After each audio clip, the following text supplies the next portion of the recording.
દર્શક મિત્રો, મહામંથન મંતવ્ય ન્યૂઝમાં આપનું સ્વાગત છે। કોળી સમાજમાં ભાઈ તરીકે છબી ધરાવનાર પરસોત્તમ સોલંકી ફરી એકવાર મેદાને આવ્યા છે। સિંહની જેમ તેમણે ગર્જના કરી છે ને સમાજને ખોટી રીતે જો કોઈ છંછેડશે તેમના પર અત્યાચાર કરશે તેવા લોકો સામે તેમણે હુંકાર ભર્યો છે। વાત કરીએ તો બોટાદ જિલ્લાના રાણપુર તાલુકાના ઉમરાળા ગામે એક સમૂહ લગ્નનો કાર્યક્રમ હતો।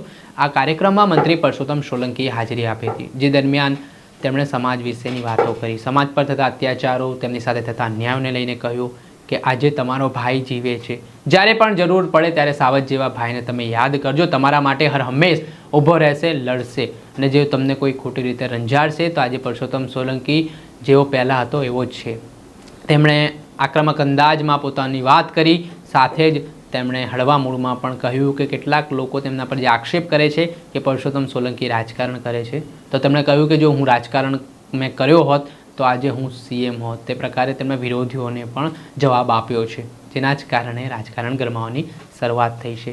મંત્રી પરસોત્તમ સોલંકી થોડાક સમય પહેલાં જે ભાવનગરના બગદાણાનો મામલો સામે આવ્યો હતો, જેમાં નવનીત બાલદિયાના કેસમાં પણ મેદાને આવ્યા હતા અને તેમણે જે હુંકારો ભર્યા હતા અને ન્યાય તો જોઈએ તે પ્રકારની માંગ પણ કરવામાં આવી હતી। ત્યારબાદ વધુ એક તેમનું નિવેદન ચર્ચામાં આવ્યું છે, તે નિવેદન સાંભળો।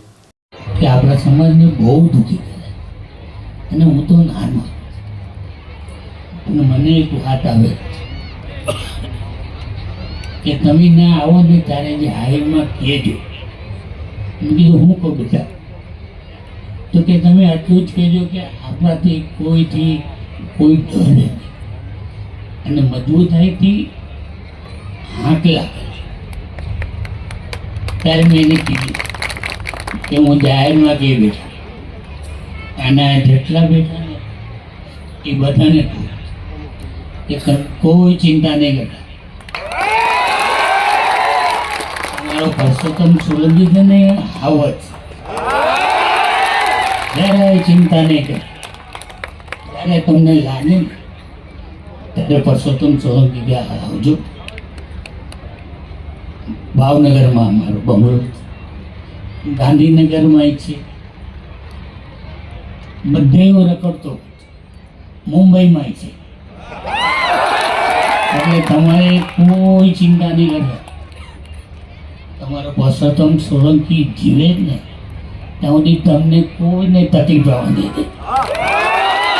ત્યારે બી ભગવાન ન કરે, કદાચ કોઈને કંઈ તકલીફ પડી ને તો ચિંતા નહીં કરતા, આ તમારો હાવત છે ને હારાને ખાઈ જાય।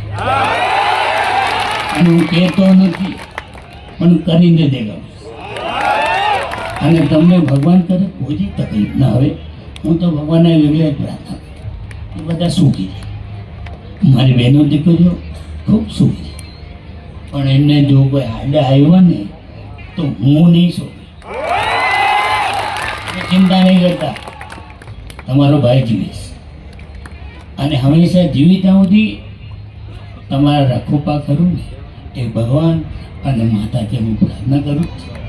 મને એક જ શબ્દ આવડે, ગળું મારું તો બહુ ખરાબ થઈ ગયું, પણ કહું તમે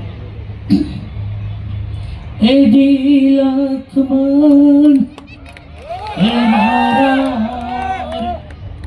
એ રખોપા કરે એ મારો રામ એ રામ મારે કો કરશે એવા સિતારે વિનાના મારા જોજના એવી દાલા કો ઢોલશે રે। મારા રખોપા તો તમે જ મને તો કાંઈ સમજાતું નહીં। હું તો રામ ભરોસો વાળો છું, જેટલું જીવું રામજી તમારે હારે બધા હારે ખાલી મળીને રહો અને તમારા બધાના રખોપા કરું ને એ ભગવાન અને હું માતા પ્રાર્થના કરું। મેં મારા દિલમાં કોઈ એવો શ્રાદ્ધ નથી રાખ્યો કે હું કપ કરી દીધું, અને મેં કર્યું ને તો તમારે આટલું કર્યું, મારી આટલું મેં કાંઈ નથી કર્યું। મારો ચોપડો ખોલ્યો, તમને બધાને લાગી હું આ 30 વર્ષથી મિનિસ્ટ્રીમાં બેઠો, રાજકારણ કરો, પણ કોઈ એક તો કહી દો કે આમાંથી કોઈ બી એવું તો કહ્યું કે પરસોત્તમ સોલંકીએ કોઈનો રૂપિયો લીધો હોય. નથી, મન નથી ફાવતું. બધા મને બહુ કહેતા પણ મને નથી ફાવતું. હું એ માણસ જ નથી.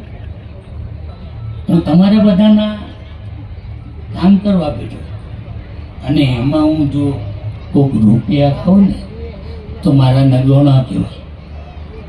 મને નથી ફાવતો. ઘણા મને કહે કે તમે બહુ રાજકારણ કરો. અરે ભાઈ, રાજકારણ કરવો જ ને તો આજે હું બી સીએમ હતો. નથી ફાવતું અને નહીં કરી શકી. અને ભાઈ બાપા કરતા મને આવડતું નથી. તમે કોઈ ટીવીમાં મને જોયો કે હું કોઈને પગે પડતો? નહીં ફાવે, નહીં થાય. કેમ કરવાનું? પણ તમને લાગે તો રાખો, નહીં તો જય સીતારામ. આવે આપણી લાગણી અને આપણે કરીએ.